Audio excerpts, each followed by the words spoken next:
নমস্কার বন্ধুরা, আমরা আজকে নারী জ্যোতিষের কিছু গুরুত্বপূর্ণ তথ্য নিয়ে আমরা একটু আলোচনা করব। কিছু গুরুত্বপূর্ণ টিপস বা সূত্র বলা যেতে পারে। তো প্রথমে আমরা যে গ্রহদের যে কারকতা সেটা আমাদের একটু জানতে হবে। তো সেখানে আমাদের প্রথমে আমরা বৃহস্পতির কারকতা আমরা জেনে নেব। তো বৃহস্পতি এখানে জীবকারক গ্রহ এবং বৃহস্পতি বিস্তারের কথা বলে, বৃহস্পতি হচ্ছে অনুসন্ধানের কথা বলে। আর অন্যদিকে শনি হচ্ছে অনুশাসনের কথা বলে, নিয়ন্ত্রণ ও কর্মের প্রতীক হচ্ছে শনি। তো একটি চার্টে বৃহস্পতি এবং শনি এই দুটি খুবই গুরুত্বপূর্ণ গ্রহ এবং এদের অবস্থান অবশ্যই একটা চার্টের উপর অনেকটাই প্রভাব ফেলে। এরপরে আমরা চলে আসব আমাদের গুরুত্বপূর্ণ আরেকটি যে মঙ্গল ছোট ভাইয়ের কারকতা দেয়, আর্গুমেন্টের কথা বলে, শরীরের কারকতা দেয়, জমি, আর্মি, পুলিশ। এবং এই মঙ্গলকে কার্তিকের সঙ্গে তুলনা করা হয়, দেবসেনাপতি। বয়ফ্রেন্ড, মেশিনারি, এইগুলোর সঙ্গে মঙ্গলের একটা কারকতার সংযোগ আছে। তো সেরকম চন্দ্রের ক্ষেত্রেও চন্দ্রকে আমরা দেবী পার্বতীর সঙ্গে তুলনা করি। এই পরিবর্তনের যখন কোনো ঘটনা আসে নারী অ্যাস্ট্রোলজি অনুযায়ী, সেক্ষেত্রে আমরা চেঞ্জ বা পরিবর্তনের ক্ষেত্রে চন্দ্রকেও আমরা দেখি যে চন্দ্র কোনভাবে আছে, কীভাবে চার্টের উপর প্রভাব বিস্তার করছে। তো পরিবর্তনেরও কারকতা দেয় চন্দ্র, মায়ের কারকতা দেয় চন্দ্র, মন মানসিকতার কারকতা দেয়, জল, আর্টস এবং লোন এবং ফিমেলের কারকতা দেয় চন্দ্র। তো এইরকমই আমাদের এই গ্রহদের কারকতাগুলি আমাদের আগে জানতে হবে। তো সেক্ষেত্রে আমাদের বুঝতে সুবিধা হবে যে ঘটনাটা কেন ঘটার কথা বলা হচ্ছে।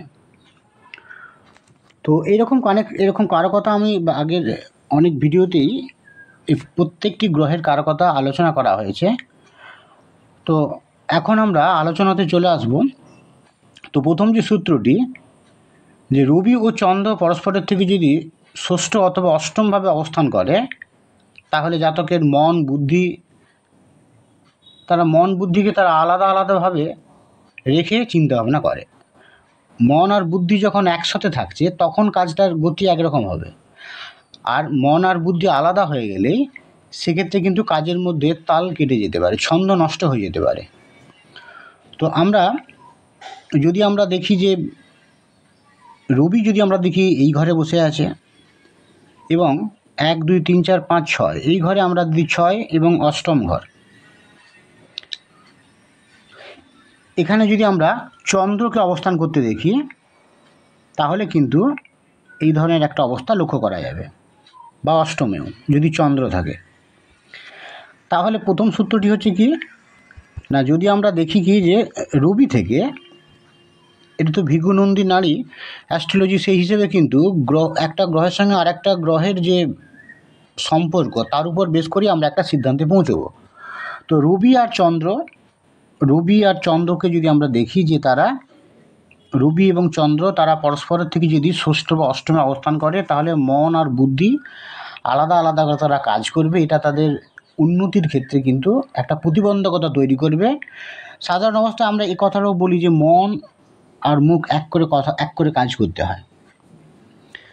আমাদের মনে একরকমের চিন্তাভাবনা আছে আর মুখে একরকম কথা আমরা বলছি, এটাও একটা অবস্থা যেটা আমরা সচরাচর বলে থাকি।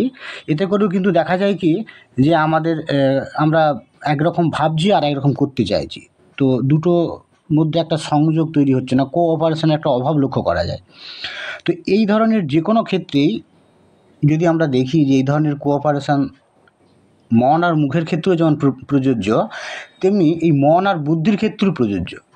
যদি আমরা দেখি যে এই কারো চার্টে এই ধরনের একটা যোগ তৈরি হয়ে আছে, রবি থেকে অষ্টমে কিংবা ষষ্ঠে যদি চন্দ্রকে আমরা দেখি, তাহলে মন আর বুদ্ধি, এখানে মন আর মুখ নয়, মন আর বুদ্ধি এখানে কিন্তু তারা আলাদা আলাদাভাবে কাজ করবে। এবং এটাও দেখা গেছে কি যে যখন আমরা দেখব যে রবি আর চন্দ্র এরকম ষষ্ঠ কিংবা অষ্টমে অবস্থান করছে, তো সেখানে দেখা যাবে কি ষষ্ঠ রবি থেকে চন্দ্র ষষ্ঠ ঘরে আছে কিংবা অষ্টম ঘরে আছে, তখন মা আর বাবার মধ্যেও কিন্তু একটা ঝগড়া এবং গণ্ডগোল লেগেই থাকে সেই ফ্যামিলিতে, তার মা বাবার মধ্যে প্রতিনিয়ত গণ্ডগোল হতে থাকে। সিদ্ধান্ত নেওয়ার সময় এই জাতক জাতিকারা মন আর যেহেতু বুদ্ধিকে তারা আলাদা আলাদাভাবে করে দেখে, তাই সিদ্ধান্ত নিতে সমস্যা হবে তাদের। এবার আমরা পরের গুরুত্বপূর্ণ পয়েন্টে চলে আসব। চন্দ্রের ব্যাক সাইডে যদি আমরা বুধকে দেখি, আমরা যদি দেখি যে চন্দ্র আমাদের এখানে অবস্থান করছে তুলা রাশিতে, তার আগের ঘরে যদি আমরা বুধকে অবস্থান করতে দেখি, তো চন্দ্রের আগের ঘরে যদি বুধ অবস্থান করে, ঘর হিসাবেও হতে পারে, আবার ডিগ্রিগতভাবেও হতে পারে। একই ঘরে বসে আছে কিন্তু ডিগ্রিগতভাবে দেখা গেল কি যে বুধ পেছন দিকে আছে চন্দ্রের, তখনও কিন্তু এই ধরনের একটা অবস্থা তৈরি হবে। তখন দেখা যাবে কি জাতক তখন অনুসন্ধান এবং রিসার্চে তেমন সাফল্য পাবে না। হায়ার স্টাডির ক্ষেত্রে যে পিএইচডি করতেও তার সমস্যা আসবে। তাহলে চন্দ্রের আগে যদি আমরা বৃহস্পতিকে দেখি, সেক্ষেত্রে কিন্তু এই ধরনের একটা অবস্থা তৈরি হবে। এই ঘরে চন্দ্র আছে, এই ঘরে বুধ আছে, তারপরে আগের ঘর হয়ে যাচ্ছে, এটা একটা অবস্থা হতে পারে। আবার একই ঘরে আছে কিন্তু ডিগ্রিগতভাবে একজন সামনের দিকে এগিয়ে আছে আর একজন ব্যাক সাইডে আছে, তখনও কিন্তু এই ধরনের অবস্থা তৈরি হয় যে হায়ার স্টাডিজের ক্ষেত্রে এই ধরনের জাতক জাতিকারা পিএইচডি করতে তাদের একটা পিএইচডিতে সেরকম সাফল্য পায় না। এবার ঘটনা হচ্ছে কি যে এই ধরনের অবস্থার মধ্যেই যে চন্দ্রের ব্যাক সাইডে আমরা বুধকে অবস্থান করতে দেখছি, ডিগ্রিগতভাবে হোক বা ভাবগতভাবে হোক, আবার বুধ উচ্চস্থ আছে, তখন কি হতে পারে? তখন হতে পারে কি তার মধ্যে জ্ঞান থাকবে, জ্ঞান জমা করে রাখবে, কিন্তু প্রয়োগ করতে গেলে সমস্যা হবে। ঠিক সঠিক জায়গায় সঠিক রকমভাবে সে প্রয়োগ ঘটাতে পারবে না, এই ধরনের একটা অবস্থা তৈরি হবে।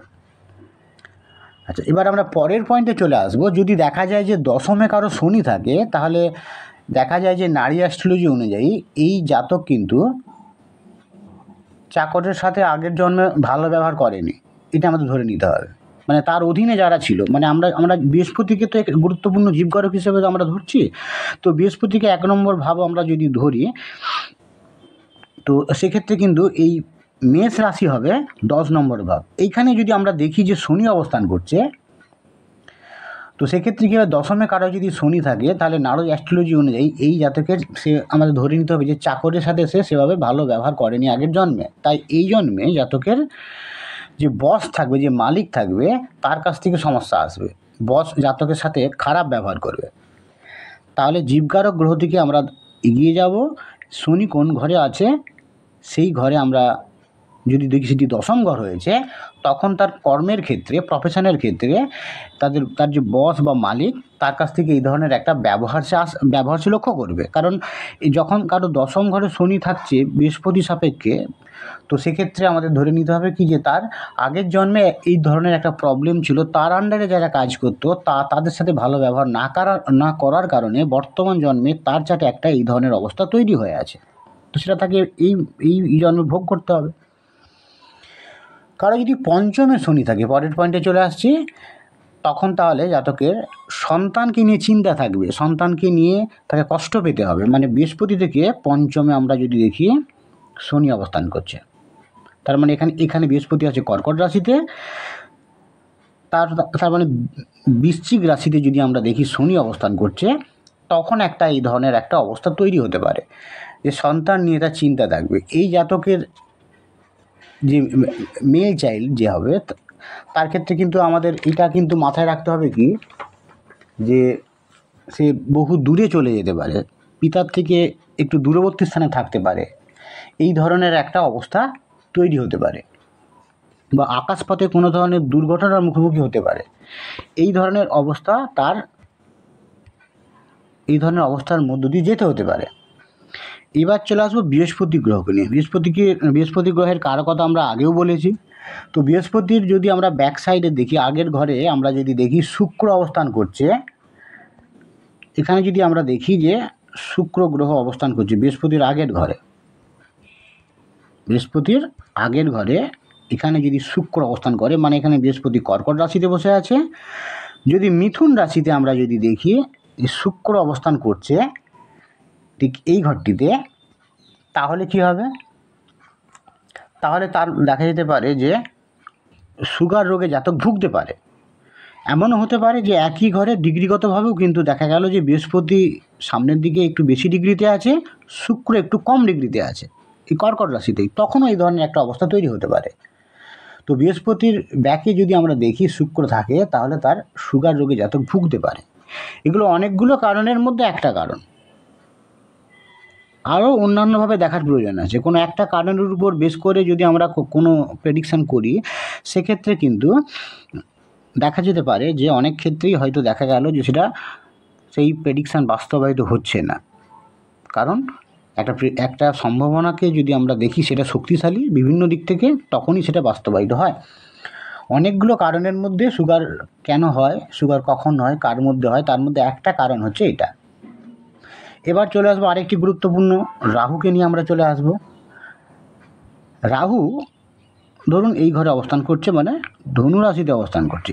এর ঠিক আগের ঘরে যদি আমরা দেখি শনি অবস্থান করছে, বা একই ঘরে যদি ডিগ্রিগতভাবে এরকম রাহুর ব্যাক সাইডে যদি আমরা দেখি রাহু বেশি ডিগ্রিতে আছে এবং শনি কম ডিগ্রিতে আছে, তাহলে এই ধরনের জাতকের কী হবে?